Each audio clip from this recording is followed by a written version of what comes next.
6. Ready?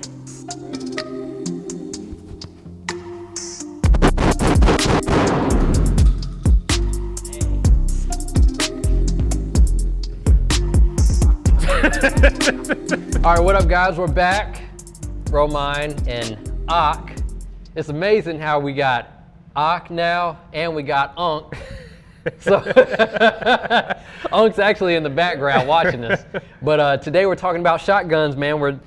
Ak is the authority in my space on shotguns and has taught me a lot about shotguns. So we're going to teach y'all today. So first we're going to talk about, why, because everybody always asks, what's like the best home defense gun, or, why should I get a shotgun? Or, Joe Biden's like, buy a shotgun. Buy a shotgun. So, yes. What would be the reason to get one of these as opposed to anything else? You just made one of the reasons.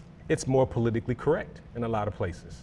I have pistols. I have, evil black rifles. I've got ARs like everybody else, but I choose to defend my home with something that looks like this, I happen to live in Tennessee, so it's not that big a deal, but if I lived in where I'm from, Buffalo, New York, for example, this might be a much better and a much politically correct option for me. Okay. So that we can start there. Yeah.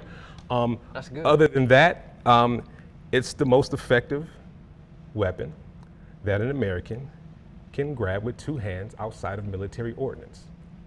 And I got that from one of my mentors, Tim Chandler, and he's right. This thing is the most effective, persuasive thing that you can use. And so why have less? Why use less? Why is it the most effective, persuasive? Because instead of shooting just a bullet, like a rifle or a pistol, it shoots a payload. It shoots more than one, it shoots more than one projectile at once. Okay, which is extremely effective, especially on human beings, or any animal for that matter, any living creature. This is the fastest way you can shoot something 8 or 9 times. All right, so explain that to the people, 8 or 9 times. All right, so we tend to use buckshot for defensive purposes, and most effective buckshot has either 8 or 9 pellets. Double-aught buck has 8 or 9 pellets, or if you got some good number one, that's actually 15 30 caliber pellets. That's a lot of stop that going downrange. Yeah. Okay, so quite effective. Quite effective. Another Tim Chandlerism, but quite effective when it comes to using it. And what I like most about it is that one press of the trigger is one use of force decision.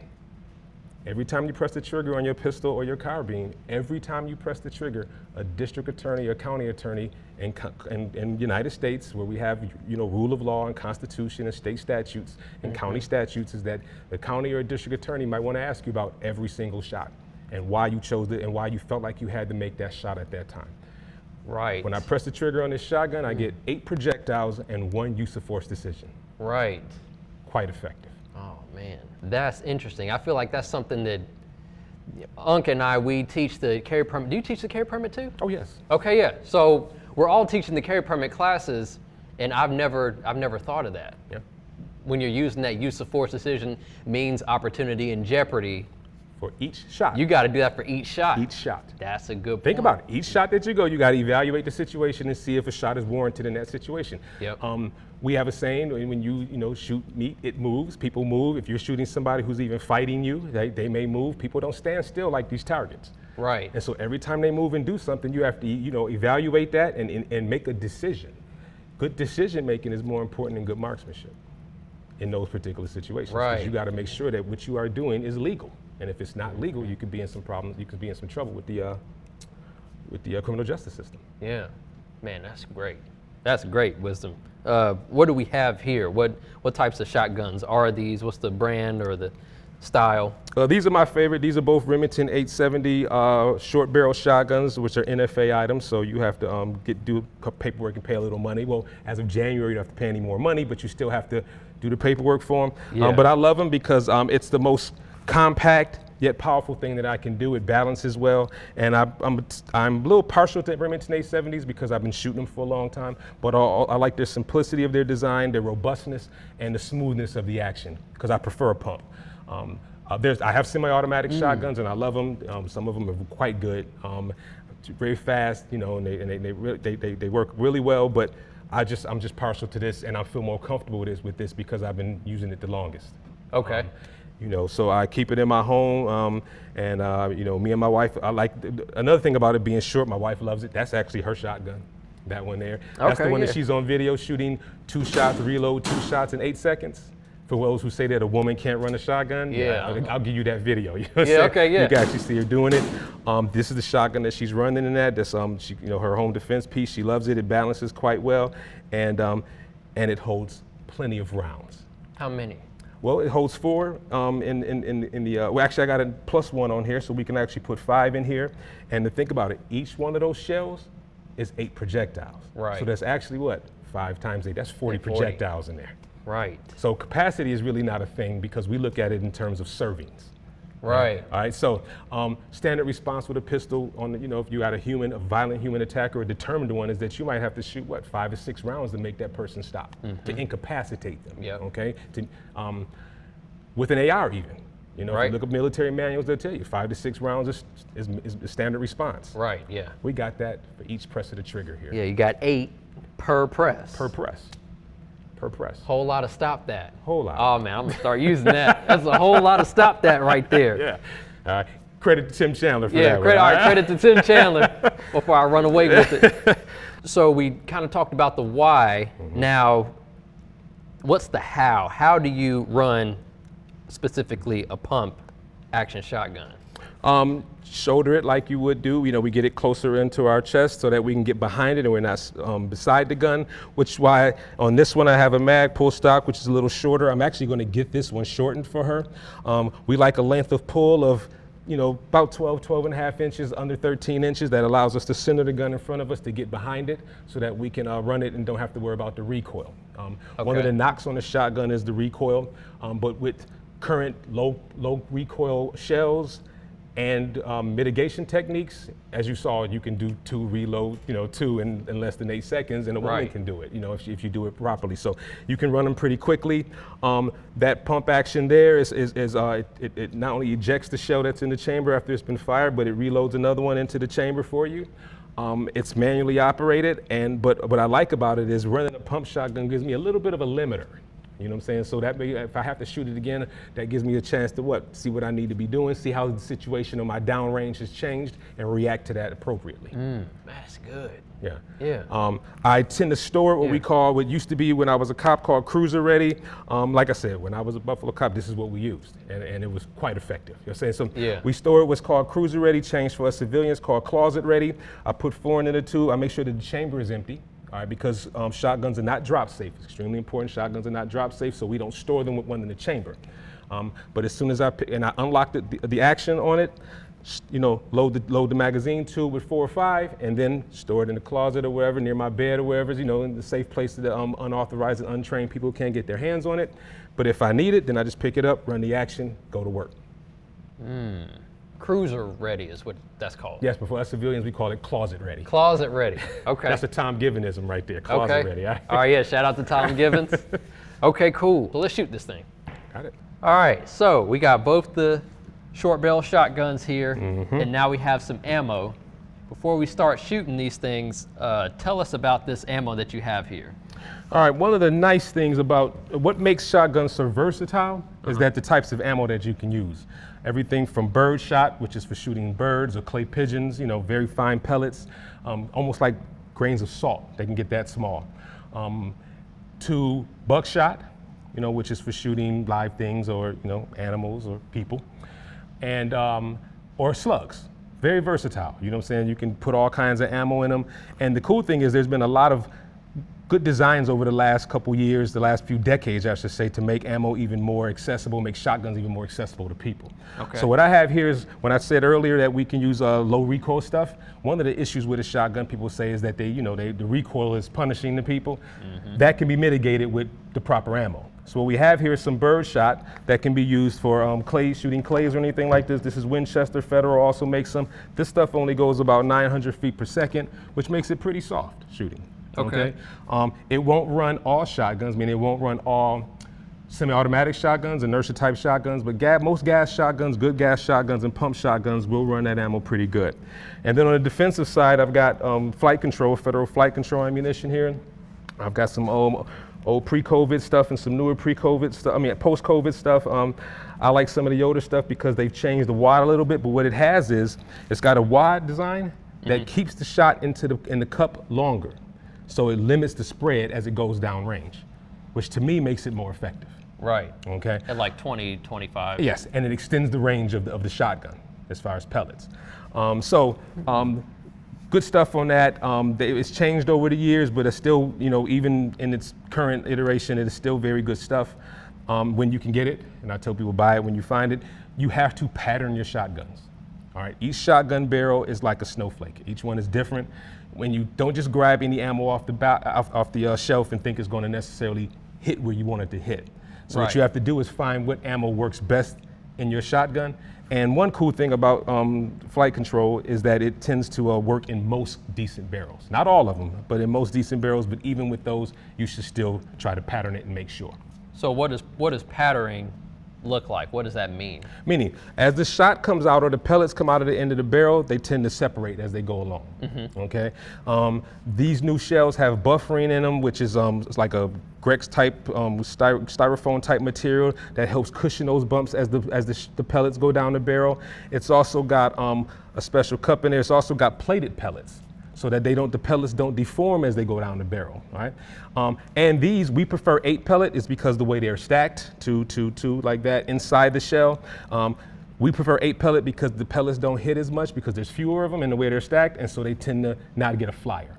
Because every pellet that comes out of your shotgun, you would be held accountable for, like every bullet that comes out of the muzzle of your gun, right? Yeah. So because we got some spread, we have to be very careful about what we pick and what we choose and where our pellets go.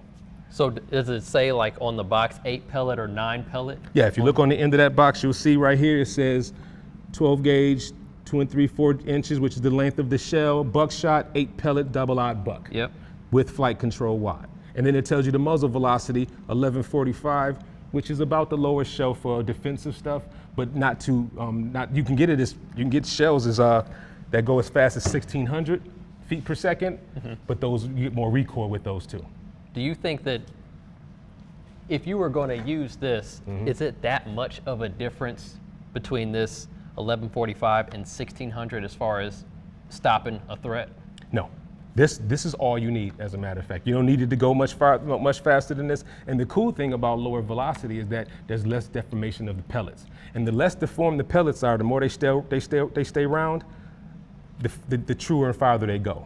As they get flat spots on them going down that barrel, they can start veering off away from the target.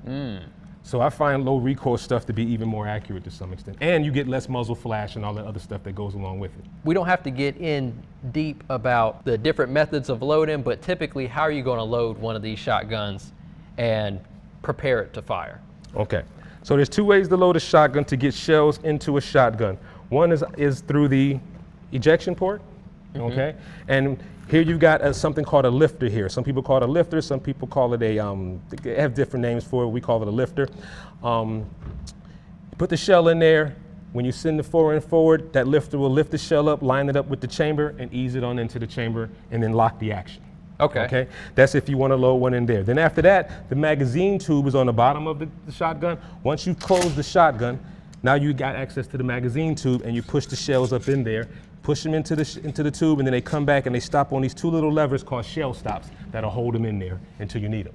Okay. When you run the action back, those shell stops move out of the way, it throws the shell that was in the chamber, ejects it out, puts another one on the lifter, and then as you ease you don't ease it, as you take the forend forward, closes the action, the lifter lines the shell up with the chamber, and the shell goes right in and it locks up again, ready to rock and roll. Now, when I'm storing this for my home though, I keep that chamber empty. Right, because it's not drop safe. Right, shotguns are not drop safe. Yeah. Okay, so because of that, what I do is if I'm storing it at home, we store it in a way that's derived from cruiser ready with police officers, but we call it closet ready for the home. So what I would do in that case, you want me to demo? Yeah, okay. Yeah, let's demo. What I would do in that case is we're gonna pick it up, open up the action, all right, finger straight, muzzle point in safe direction. We're gonna check the chamber, check the magazine tube, and check the lifter to make sure we check all 3 of those to make sure that there's nothing in there, okay? That's extremely important. So I'm looking and seeing it clear, and then I'm doing what? Feeling it clear, so I'm using 2 senses. Right. Once I'm absolutely certain that that is clear, I'll close the action. Now the action's locked. I'll point it in the safe direction, in here, which is down at the floor, press the trigger. Now me doing that just unlocked the action. But you see why it's very important that I make sure it's clear. Right, yeah. Double, triple check it's clear. All right. So once I make sure it's clear, right, checks are free. Safe direction, definitely. Now the action is unlocked. Now all I can do, I can just get some shells. Actually, I'm gonna use the buck. This one will hold 4. And I can turn it upside down if I got it on a table. I can lift it up and do it. I can do it on my shoulder if I want. Something called violin load. I can take it like this and 1, 2, 3, 4. Now, some people like to put the safety on. Okay, if they want to, or some people like to leave the action locked. That way they have to press this latch release to unlock it.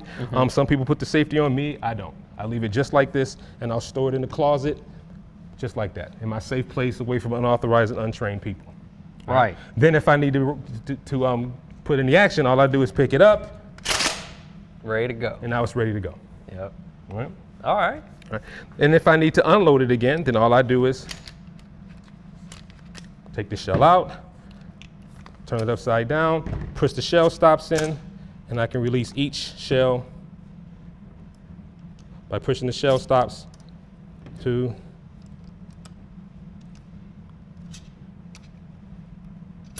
4. Make sure it's empty. Make sure it's empty. Check the chamber. Check the chamber, the lifter. Now we've got an empty gun again.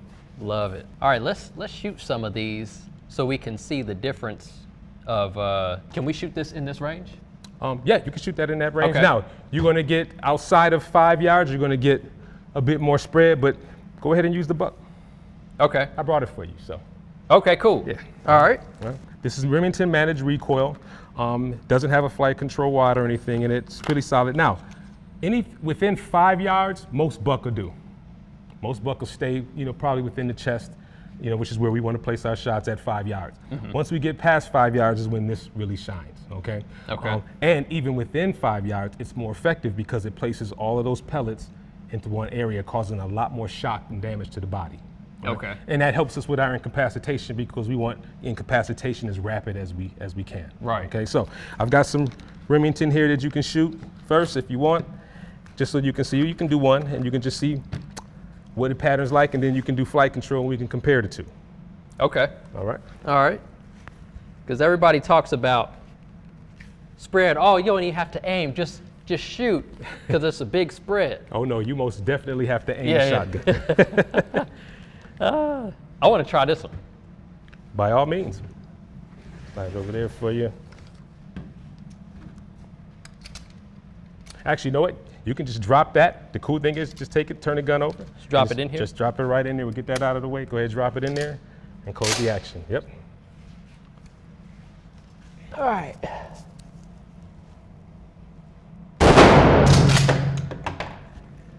Now, open it up.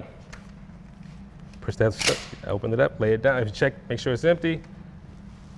Go ahead and lay it down.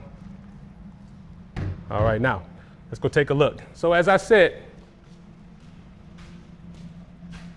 got a nice little pattern here. Within 5 yards, most buck will do the job. This is what, about 7 yards we at here. That's gonna do the job for most things. It's as you get farther back, you start doubling the distance, you're gonna start seeing that spread start to go out like that. And when you got something like that, that might actually be a flyer as to that may actually fly out. But out to this distance, and so when we pattern our shotgun, we wanna make sure, we wanna know how far away we can hit with that particular ammunition. Gotcha. And when you see a hole like that, that's the wad that went through. Okay. So on a person, that wouldn't penetrate, it would just bounce off, but the pellets are what's most important. Okay. So now we throw some flight control in there and you can see the difference. All right, let's throw some flight control in there. Just drop it in. You don't even have to push it forward. Nope. The lifter will do it for you, see? Ah, Yep. this feels really nice. It's very, very sturdy feeling gun. Let me not miss this shot here.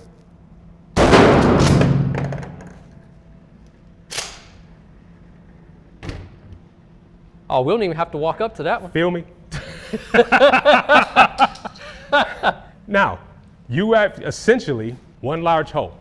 Yeah. This is what we consider a pre-fragmented round.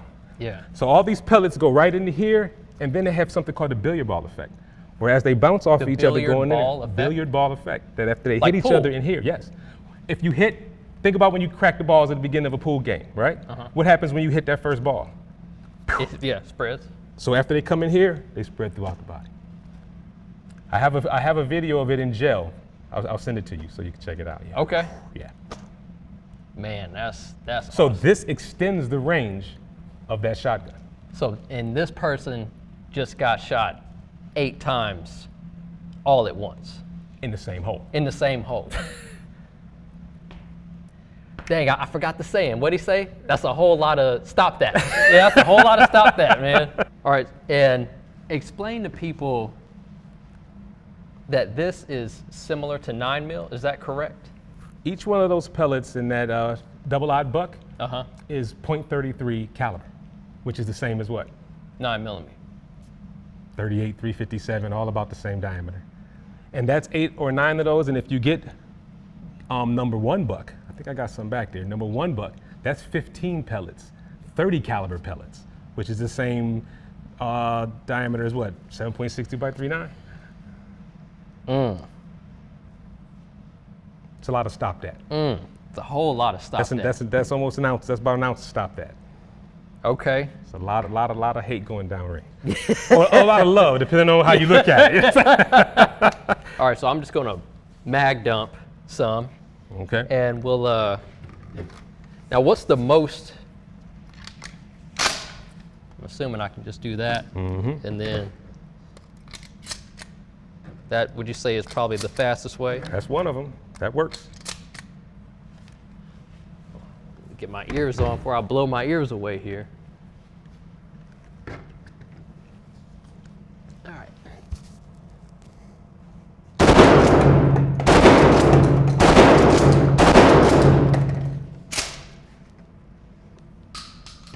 Man, that was smooth. Now you just sent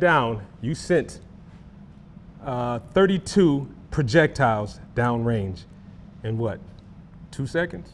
2.5 seconds? Yeah, yep, about 2.5 seconds. Yeah, man. All right, so I've been seeing some people have the Picatinny on top of their shotgun, and they got a red dot.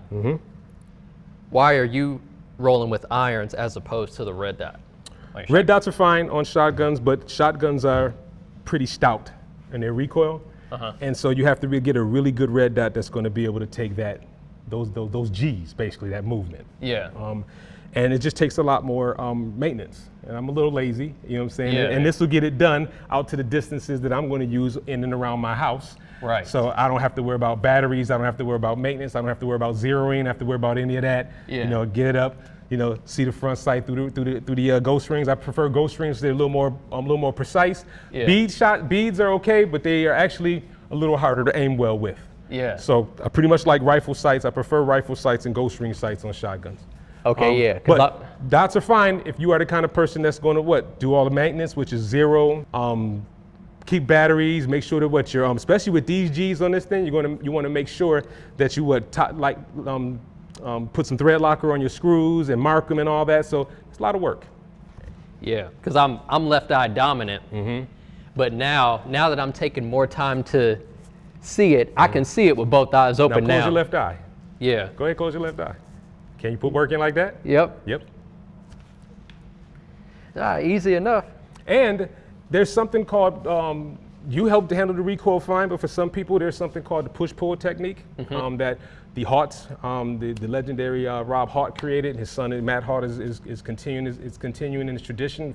Fascinating, phenomenal instructors. And Tim Chandler, Ashton Ray are teaching something called a push-pull technique. And with a push-pull technique, hold the shotgun in a way that I get very little recoil when we shoot it. Want to see what that looks like? Yeah. So what I'm going to do is I'm going to pull the gun forward while I press the trigger. I want you to put your hand between the stock and my chest. Come on, trust me. Now, I want you to tell me if this hurts, all right? All right. Are you ready? Ready. Did you feel it? Just a little bit of movement. Just a little tap, right? That was nothing. Oh man, yeah. Okay, all right. So there's so much to talk about, man. But this video can't be an hour long. But dang, Mossberg, the 590 versus the 870. A lot of people say one is better than the other. What's your take on that? They're both great shotguns, and I own both, and I love both of them. The Mossberg 500 was initially designed as a cheaper version of the 870. Okay. Right? Over the years, Mossberg built them a little stronger, a little better for the military, and that's where the 590 and the 590A1 came through. Excellent shotguns, work very well, work fine. I just prefer these, and the reason I prefer 870s is because I'm used to them. They're simpler in design to me, and they're smoother, much smoother. And I've got a 590A1 back there if you want to run the action so you can see what I'm talking about. Let's run it. All right. So I'm gonna peek in and see where they point it. That one's pointed the right way. Mossberg 590A1, 18-inch barrel, M-Lock 4 end on it. I mean, it doesn't feel too much different. No. No. One cool thing about Mossbergs is Mossberg shotguns love flight control. They love flight control. They love flight control. They pattern them better than the 870s in my experience. In fact, do 2 or 3 just so you can see. Go ahead and shut it, just so you can see how that action is. All right.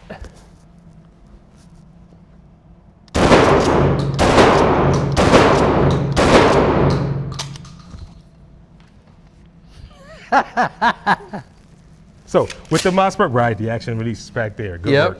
Awesome. I'm gonna have to spend some more money. Yes, sir. And that's the beauty of America. You can have both. He's supposed to be teaching y'all, and I'm gonna end up spending more money. Yes, sir. Vanilla and chocolate. You can have. That's the beautiful thing. Butterscotch, whatever. That's the beauty of where we live is that you can have. Why have less if you can have more? Right. Yeah, exactly. Dang. All right. So what we're going to do is I'm going to shoot 8 rounds from my pistol, and we're going to see how long it takes for me to get 8 accurate pistol shots downrange as opposed to, the 8 pellets of shotgun rounds. But speaking of the pistol, I noticed that these shotguns don't have the pistol grip, and some come with that pistol grip. Yeah. Why? Why do you have these and not the pistol grip version? Pistol grips are fine. Some people like them. The nice thing about the Magpul SGA is that it's almost like a hybrid between that and a pistol grip shotgun. For me, pistol grips make the shotgun ride a little too high for me. I like to get down right below, like nice and low below, so that my eye is in line with the shotgun, with the sights, especially with a bead. Because the way a bead sight works is that the bead is supposed to literally sit on the back of the receiver, like the sun sitting on the water before it sets. And so with a pistol grip shotgun, it's really hard to get that low. And for me, it drives most of the recoil into the web of my hand as opposed to where it's supposed to be. So I don't like the mount with them. Some people do, and it works fine for some people. But for me, I prefer to get a lot more closer and down lower on the shotgun. That makes great sense. And it actually feels very comfortable to hold. Yeah. I've held both, and I want to say that I probably notice the pistol grip more when I'm holding it, Right. as opposed to this. I'm just focused on shooting. I'm not focused on my hand being here. Right. If that makes any sense It at all. does, especially with the way you hold the shotgun. And another thing about pistol grips is the safety on a Mossberg is back here. When you got the pistol grip, you can't operate that safety properly. Yeah. So if somebody wants to put one on a Mossberg, they can, but it kind of makes it harder to work that safety. Right.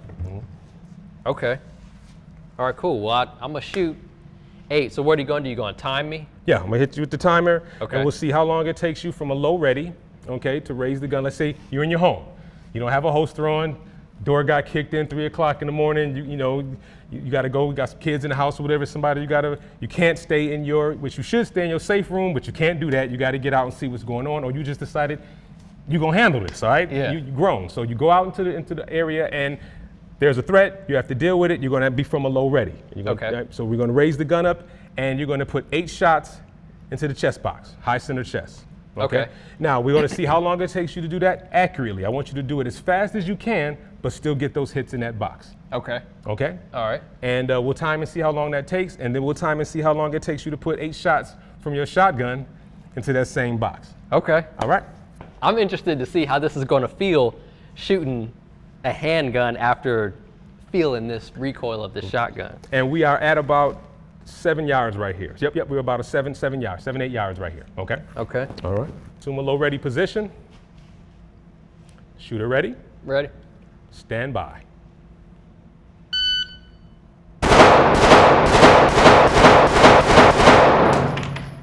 Down to low ready, fingers straight.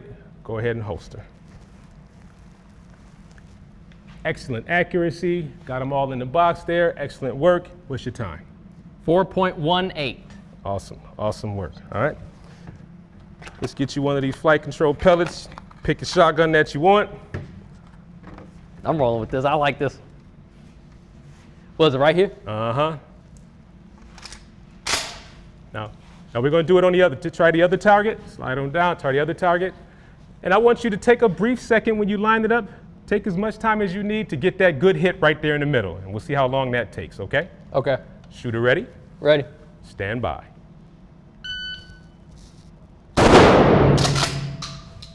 Empty it, make sure it's empty. Yep. All right. Now, you just put 8 projectiles into both of those targets, and each one of those projectiles you put are all the same diameter. How much time? 1.74. And you held for a second, didn't Right, you? yeah. Making sure that you could get that hit, right? I brought it up and I was like, oh yeah, let me close my left eye and find the sight. All that kind of work and still 1.74, less than half the time. And 1 use of force decision on here, 8 use of force decisions on this one. Yep. Look at that. He's out. Now, consider when you're shooting this guy, this is an artificiality. Because when you shot him the first time, was he going to be there anymore? He started moving. He was going to move. And then you have to shoot him again, and he's going to move. You're going to have to shoot him again, and he's going to move. That's going to add time to this. Right. Yep. You shot at well, I didn't get it on this one, but it sounded like you shot at probably 3 shots a second, give or take. Yeah. And you can't shoot faster than a shot per half second in the real world because things move and things change. Your downrange is what? Evolving. Right. Information is coming back to you. You got to react to that, figure out what's going on, and make not only a marksmanship decision, but a use of force decision without a closed loop program. See, I told you how many shots you were going to shoot. You knew where that began and where that ended, and you didn't have any stress on you. If you was doing this in the real world, there'd be a lot more time to that. Right. There, 1 press of the trigger. The cool thing about shotguns is, people talk about capacity with a shotgun. Oh, they take long to load. You got to load them longer. We have yet to find any defensive shooting that has required more than 1 or 2 well-placed buckshot loads. So capacity is not an issue. Obviously not. No. I mean, dang, man. Think of servings. Yeah. 1 per bad guy. Yep. I can see when you start running it, you're like, boom, and you're transitioning. No. And the cool thing is if you pump while you transition, boom, chook. You don't lose any time. And if you got a semi-automatic, boom, move, boom. But every time you press the trigger, you send in an ounce of love downrange. Right. That's a lot of love. So what would you say is better? We can end on this, AR or shotgun? I like what my friend Daryl Bokey said. Uh-huh. He said, the shotgun is what you grab in an urban or suburban environment when you call 911 and someone answers. Okay. The box-fed carbine is what you grab when you call 911 and no one answers. Yeah. Why not have all of them? Spread the love. Spread the love. But for urban, suburban, Yep. out to 30 yards, Shotgun. nothing more lethal, nothing more effective, nothing more persuasive. Yep. Stop that. Stop that. All right, hey man, we've said enough. Like, comment, subscribe. Shout out to Aquil coming back in here, man. Appreciate We'll see it, y'all in bro. the next one. Roll mine. So look how easy it is to put them shots in that chest from here without even thinking about it. Now, Because I'm gonna tell y'all. So I sit there watching everybody else shoot. Everybody. And I'm sitting there thinking, my shot better go in that square. I'm looking at you. I'm like, keep it. Nobody missing. Nobody missing. Boom. Nobody missing. Oh, And think about it. And when you're missing, I'm like, you're not here, you're not here, you're not here. It's just, yeah, you're still up in here.